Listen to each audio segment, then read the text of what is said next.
ಈರುಳ್ಳಿ ಬೆಳೆಗೆ ಹಳದಿ ಬಣ್ಣದ ರೋಗ ಕಾಣಿಸಿಕೊಂಡ ಹಿನ್ನೆಲೆ ರೋಗ ಹತೋಟಿಗಾಗಿ ಔಷಧಿ ಖರೀದಿ ಸಿಂಪಡಣೆ ಮಾಡಿದ ರೈತರಿಗೆ ಆತಂಕ ಎದುರಾಗಿದೆ.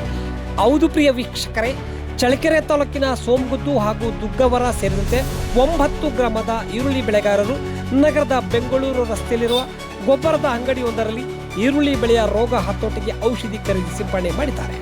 ಔಷಧಿ ಸಿಂಪಡಣೆ ಮಾಡಿದ ಕೇವಲ 2 ದಿನಗಳಲ್ಲಿ ಸುಮಾರು 20 ಎಕರೆ ಪ್ರದೇಶದಲ್ಲಿ ಈರುಳ್ಳಿ ಬೆಳೆ ಕಮರಿ ಹೋಗಿದ್ದು ರೈತರಲ್ಲಿ ಆತಂಕ ಮನೆ ಮಾಡಿದೆ. ಬರಗಾಲದಿಂದ ತತ್ತರಿಸಿ ಹೋಗಿರುವ ರೈತರು ಕೊಳವೆ ಬಾವಿಗಳಲ್ಲಿ ಬರುವ ಅಲ್ಪ ನೀರನ್ನು ಬಳಸಿ ಸಾಲ ಸೂಲ ಮಾಡಿ ಈರುಳ್ಳಿ ಬೆಳೆದು ಆರ್ಥಿಕ ಸಂಕಷ್ಟ ನಿವಾರಣೆ ಕನಸು ಕಂಡಿದ್ರು.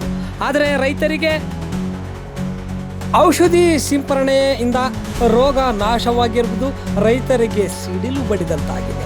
ಔಷಧಿಯ ಪರಿಣಾಮದಿಂದಲೇ ಬೆಳೆ ಹಾನಿಯಾಗಿದೆ ಎಂದು ರೈತರು ಆರೋಪಿಸಿದ್ದಾರೆ. ಬೆಳೆ ನಷ್ಟ ಪರಿಹಾರ ನೀಡುವಂತೆ ಸಂಬಂಧಪಟ್ಟ ಔಷಧಿ ಅಂಗಡಿ ಮಾಲೀಕರ ವಿರುದ್ಧ ದೂರು ಸಹ ನೀಡಿದ್ದಾರೆ. ಔಷಧಿಯ ಗುಣಮಟ್ಟ, ಸಿಂಪರಣೆ ವಿಧಾನ ಹಾಗೂ ಬೆಳೆ ಹಾನಿ ನಿಖರ ಕಾರಣವೇನು ಎಂಬುದನ್ನು ಸಂಬಂಧಪಟ್ಟ ತೋಟಗಾರಿಕೆ ಇಲಾಖೆ ಅಧಿಕಾರಿಗಳು ಪರಿಶೀಲಿಸಿ ರೈತರಿಗೆ ನ್ಯಾಯ ಒದಗಿಸಬೇಕಿದೆ.